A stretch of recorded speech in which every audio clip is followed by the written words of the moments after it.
سامنے سے زریان کے ساتھ رحمہ بیگم کو آتے دیکھ کر وہ بھائی بیوی کے گلے ٹکے۔ ان 5 مہینوں میں بس بیچ میں ایک بار ہی ملی تھی۔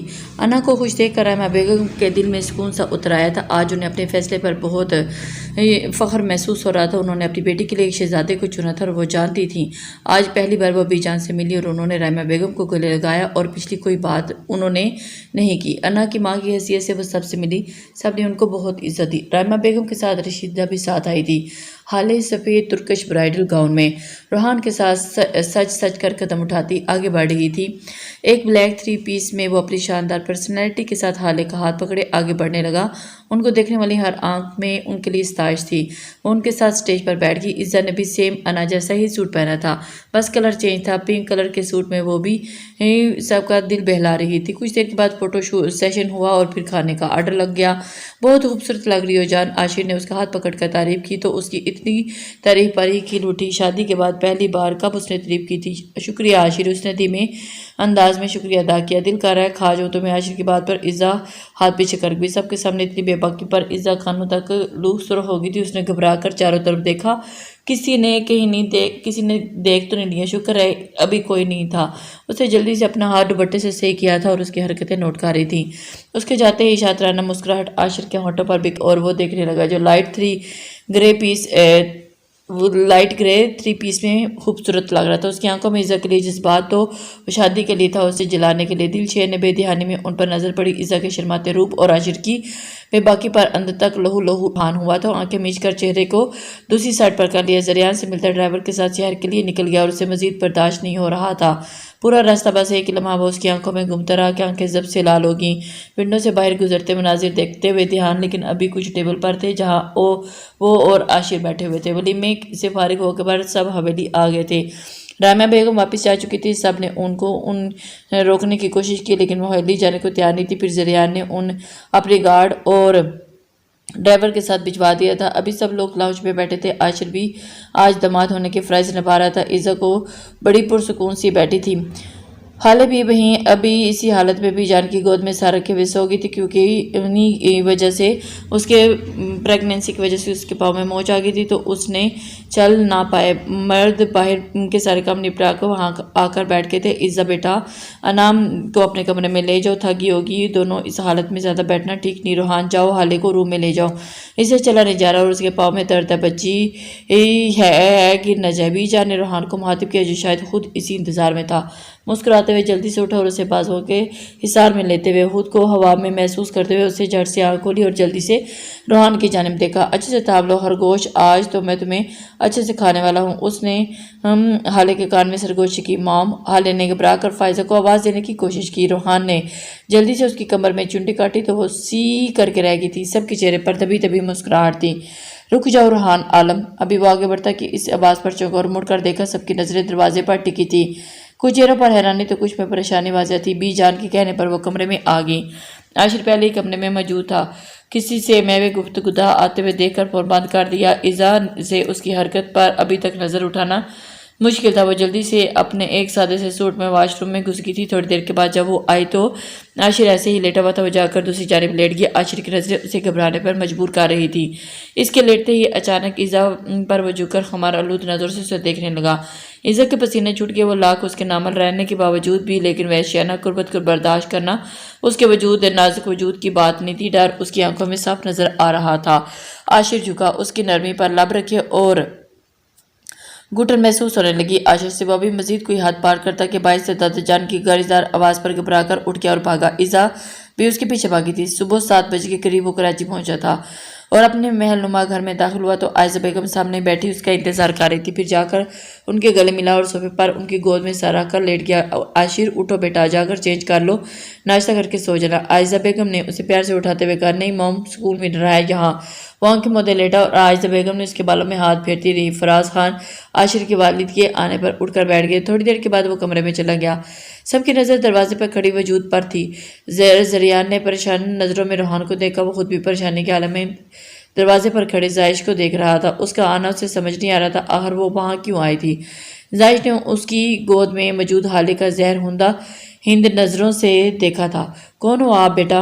سب سے پہلے فائزہ بیگم آگے بڑھی اور انہیں روحان کا چہرہ دیکھ کر کچھ احساس ہو رہا تھا۔ میں آپ کے بیٹے روحان کی بیوی ہوں، نکاح ہوا ہے میرا اس کے ساتھ۔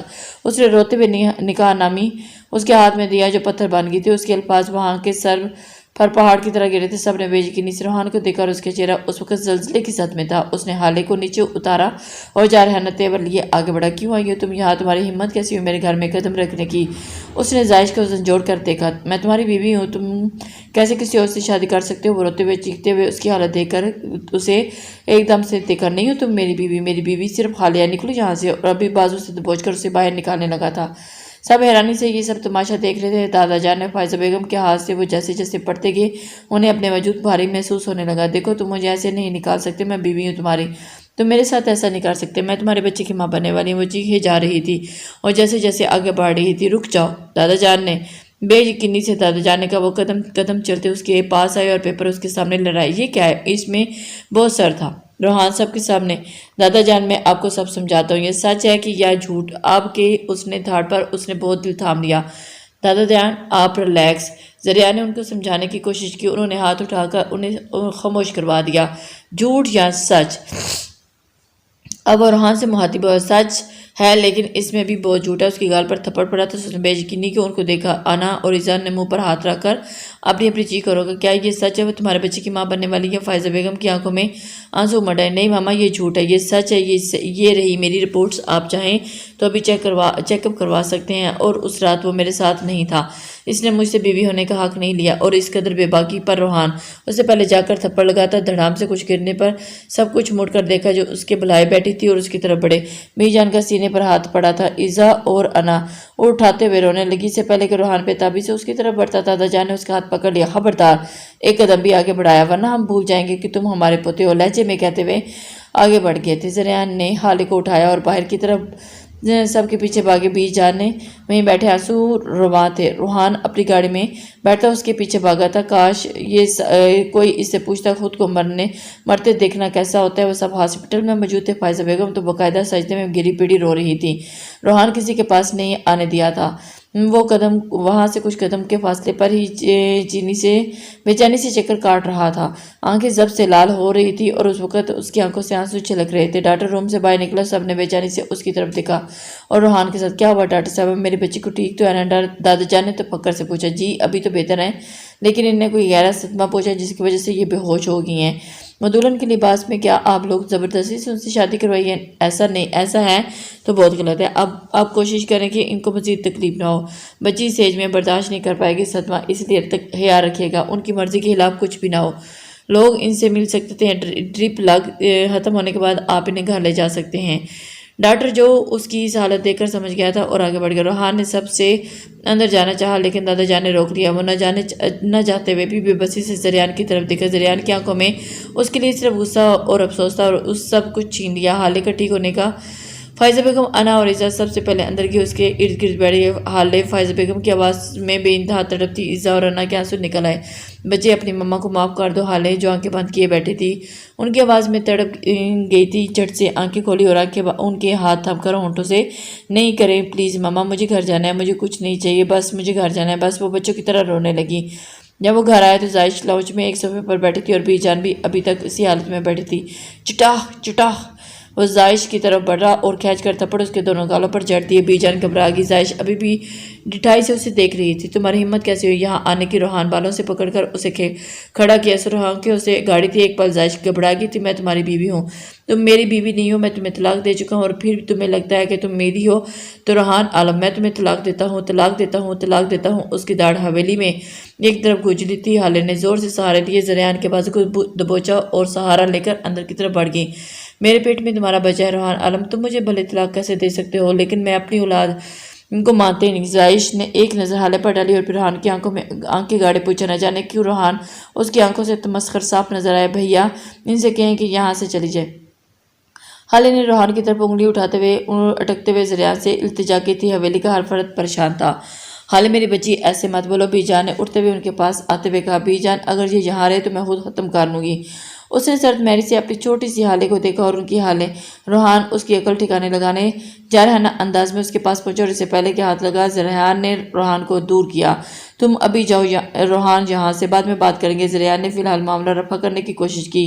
نہیں بھیا میں نہیں جاؤں گا، حالے کے بغیر سانس بھی نہیں لے پا سکتا، اور نہ ہی کیونکہ مجھے نہیں سمجھ رہا آپ لوگ مجھ سے غلطی ہی ہوئی ہے، میں مان رہا ہوں نا، لیکن کیسے ہی اپنی جان دینے کی بات کر سکتی ہے یار؟ اسے بولے میں خود سے دور نہ کریں، جو سزا دینی ہے دے رہی ہے لیکن مجھ سے دور نہ کرے۔ اس کے لہجے میں تکلیف، تڑپ، دکھ کیا کچھ نہ تھا، لیکن اس دشمن جانا نے ایک نظر اسے دیکھا اور پھر ریحان کو بھیا ان سے کہیں ورنہ۔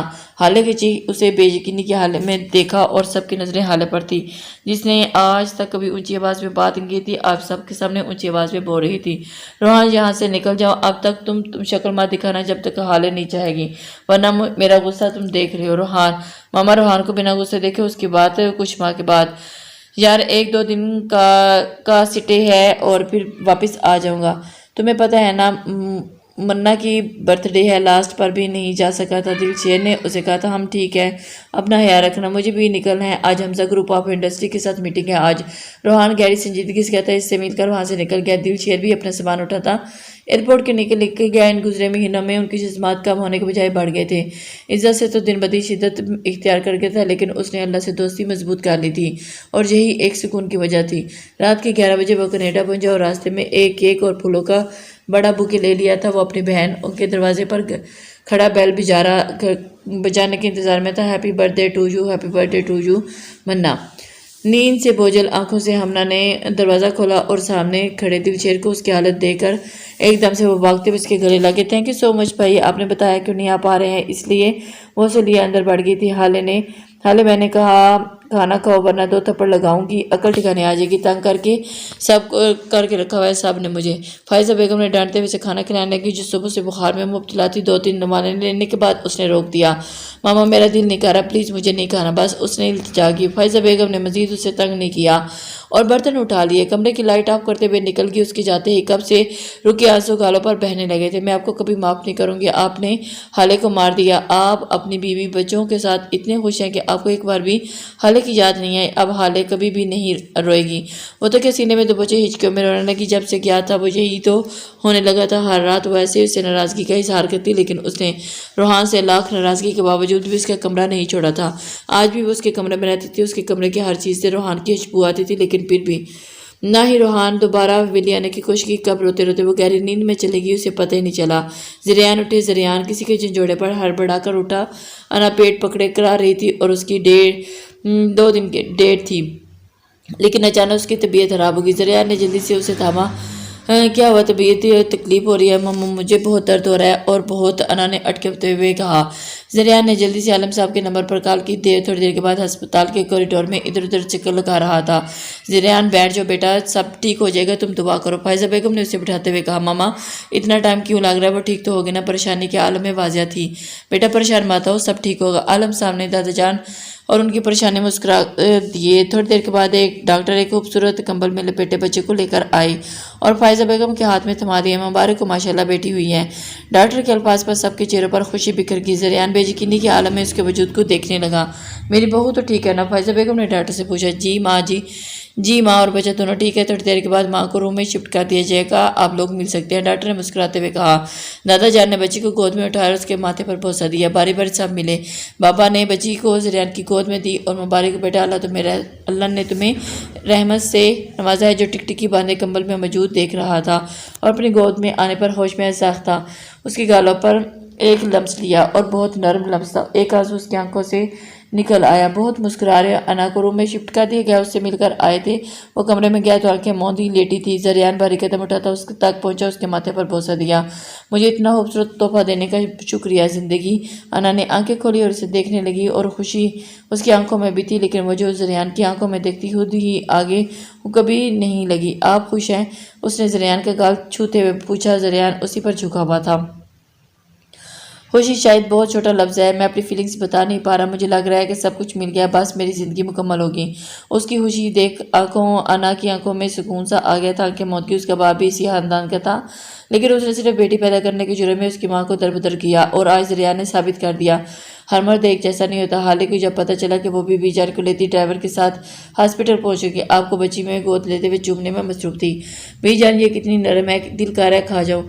وہ اپنی بات مکمل ہی نہیں پر کر گیا، کیا ہوا جملہ ایک دم سے یاد آیا اور اس نے ایک دم مسکراتے ہوئے، میں بتا رہی ہوں نا، اس کا نام میں رکھوں گی، ابو نے کہا تھا۔ اس نے مسکراتے ہوئے بولا تو ریان اس کے پاس چل کر آئے۔ انا بھی اتنے دنوں سے اسے مسکراتے دیکھ کر خوش تھی۔ ہاں سب سن لیجئے، جو حالے نام رکھے گی۔ حالے نے فخریہ سب کو دیکھا۔ اچھا حالے، نام کیا رکھو گی تم اپنی بھتیجی کا؟ ریان نے اس کی گود میں موجودہ بچی کی گالوں کو ہاتھ سے چھو کر پوچھا تھا۔ اس نے سوچتے ہوئے ایکٹنگ کی، میں اس کے نام رواحہ رکھوں گی۔ سب کو اس کا نام بہت پسند آیا تھا اور سب کو یہ دل کو چھو لیا تھا کہ حالے نے اس قدر پیارا نام رکھا اپنی بھتیجی کا۔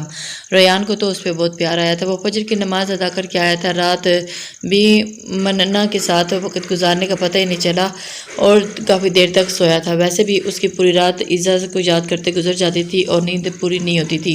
ابھی وہ فلیٹ کے اندر جاتا ہو کہ پیچھے سے فلیٹ کے آتے ہوئے چیخنے کی آواز آئی۔ وہ بری طرح دھڑکا۔ یہ آواز تو عزا کی لگی، وہ لاکھوں میں پہچان سکتا تھا۔ اس نے بے چینی سے دروازہ بند کرنے کو دیکھا اور مکمل خاموشی چھا گئی۔ اس نے بے چینی سے دروازہ بجایا جو اگلے 2 منٹ میں کھول دیا گیا۔ سامنے ریڈ سلک کی نائٹی میں ایک بہت ہی ماڈرن لڑکی کھڑی تھی۔ اسے سامنے کھڑی لڑکی گھن آئی، آپ کے گھر سے مجھے کسی کے چیخنے کی آواز آئی ہے؟ اس نے بنا نظریں ملائے تحمل سے پوچھا۔ وہ بس چاہتا تھا کہ اس کی غلط فہمی دور ہو جائے۔ اس کے چند سیکنڈ کے لیے لاکھوں بار اپنے دل کو سکن، نہیں مسٹر، آپ کو کوئی غلط فہمی ہو، یہاں میرے اور میرے ہسبینڈ کے علاوہ کوئی اور تو چیخنے کا سوال پیدا نہیں ہوتا۔ اس لڑکی نے جواب کہا تھا اور وہ چل گئے۔ دلشیر نے اللہ کا شکر ادا کیا اور اپنی بہن کے فلیٹ کے اندر چل گیا، لیکن اس کا دل بے چین ہو رہا تھا۔ کچھ دیر کے بعد سب اٹھ گئے تھے۔ سب ناشتہ کرنے ہی لگے تھے کہ منہ کا شوہر عاطف کی نائٹ ڈیوٹی تھی، اس لیے وہ صبح ہی آ گیا تھا۔ اس کی ساس اور 4 سالہ بیٹا بھی تھا، ساتھ بیٹھے ہوئے تھے۔ ابھی دلشیر والا دوڑ کر ڈالتا ہی ادھر ادھر در دروازہ بجنے لگا جیسے کوئی بہت جلدی میں ہو۔ سب پریشانی سے اٹھ گئے۔ دلشیر دروازے کے پاس ہی تھا، اس لیے اس نے جلدی جا کر دروازہ کھولا اور دروازہ کھولنے پر جو وجود اس کے سامنے آ کر اپنے قدموں میں لڑکھڑانے کے پر مجبور ہو گیا تھا۔ پھٹے ہونٹ، بکھرے بال، چہرے پر تھپڑ کی نشان، جگہ جگہ پھٹا ہوا لباس، دوپٹے کے کہیں وہ عزا ہی نہیں لگ رہی تھی جسے اس نے محبت کی تھی۔ ہمیشہ خود کو حجاب میں چھپائے رکھتی تھی، آج وہ بے حجاب اس کے سامنے۔ ہوش تو اسے تب آیا جب منہ نے آ کر عزا کو سے الگ کر کے اپنے ساتھ لگایا تھا اور دوپٹہ اس کے گرد لپٹا تھا۔ اس کی حالت ایسی تھی کہ بس کسی وقت گر جائے گی۔ آپی بچا لے، وہ مار دیں گے میرے بچے کو، مجھے بچا لے۔ وہ ہمنا کے گلے لگ ہی رہی تھی کہ اسے یاد آ رہا تھا جب وہ آ رہا تھا تو کچھ دیر پہلے روحان عزا سے بات کر رہا تھا کہ اس کے بالکل نامت تھی، لیکن اس کی حالت دیکھ کر تو ایسا نہیں لگ رہا تھا کہ یہ ظلم اس پر آج پہلی بار نہیں ہوا بلکہ ہوتا رہا۔ اس نے اپنے ماتھے پر پسینہ آیا صاف کیا اور اس کی حالت دیکھ کر اسے لگا کہ وہ اپنا ضبط کھو دے گا۔ نشے میں دھت عاشق اسے دھکا دیتا اندر آیا اور اس سے پہلے کہ عزا پر ہاتھ اٹھاتا دلشیر اپنا ضبط کھوتا اس پر ہاتھ اٹھا گیا۔ پیچھے وہ لڑکی بھی آ گئی تھی۔ عاشق کی نظر جب عزا پر پڑی تو ایک پل کے لیے بھی وہ بھی گھبرا گیا، لیکن دوسرے ہی پل چہرے پر شیطانی مسکراہٹ تھی۔ اوہ تو یہ بات ہے، یہ یہاں اپنے عاشق سے ملنے آتی تھی؟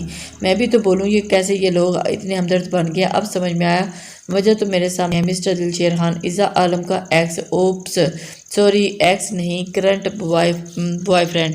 ایکس تو خرم ملک تھا، جس قدر غلاظت سے بک سکتا تھا بک دیا۔ ہمنا نے اور آنٹی نے اسے منہ بند رکھنے کی کہا۔ اب کی بار عزا نے لرزتی پلکیں اٹھا کر سامنے نظریں دلشیر سے ٹکرائی اور بالکل سامنے کھڑے دیکھ کر اس کا دل کیا کہ زمین پھٹے اور اس میں سماجے اتنی شرمندگی اور ذلالت۔ اللہ اس نے آنکھیں میچتے ہوئے پکارا تھا، او تو یہ بدکردار لڑکی تمہارا بچہ یہ اپنے پیٹ میں لے رکھی ہے۔ اس سے پہلے کہ وہ اپنی گھٹیا بات مکمل کرتا دلشیر اس پر پھٹ پڑا اور اسے بے دردی سے مارنے لگا۔ عاشق کے ساتھ آئی لڑکی چیختے ہوئے سیکورٹی کو بلا کر لائی۔ اندر سے عاطف بھی نکل آیا۔ اس نے بہت مشکل سے اسے پیچھے کیا تھا جو آج کسی قیمت پر عاشق کو چھوڑنے کے حق میں نہیں تھا۔ عزا کے زخمی وجود اس کے اندر کے سوئے ہوئے جانور کو جگا دیا گیا تھا۔ عاشق کا چہرہ عزا کی طرح جگہ جگہ سے زخمی ہو گیا تھا۔ دلشیر کی آنکھیں لہو ٹپکانے لگی تھی۔ تم گھٹیا انسان، تمہاری ہمت کیسی ہوئی ان کے ساتھ اس طرح کا وحشیانہ رویہ رکھنے کی؟ دلشیر کو روکنا سب کے لیے مشکل ہو گیا تھا۔ وہ بار بار عاشق کی طرف بڑھنے کی کوشش کر رہا تھا۔ یہ اسی قابل ہے، اس کے ساتھ یہی ہونا چاہیے، تو گھٹیا کالی ہے یہ۔ اس کے بعد پر دلشیر نے خود کو چھڑا کر اپنے پاؤں کا وار اس کے سینے پر کیا تھا۔ عاشق پیچھے گرا، عزا کے منہ سے چیخ نکلی۔ سب نے دلشیر کو کبھی کیا، کسی کی کچھ سمجھ میں نہیں آ رہا تھا۔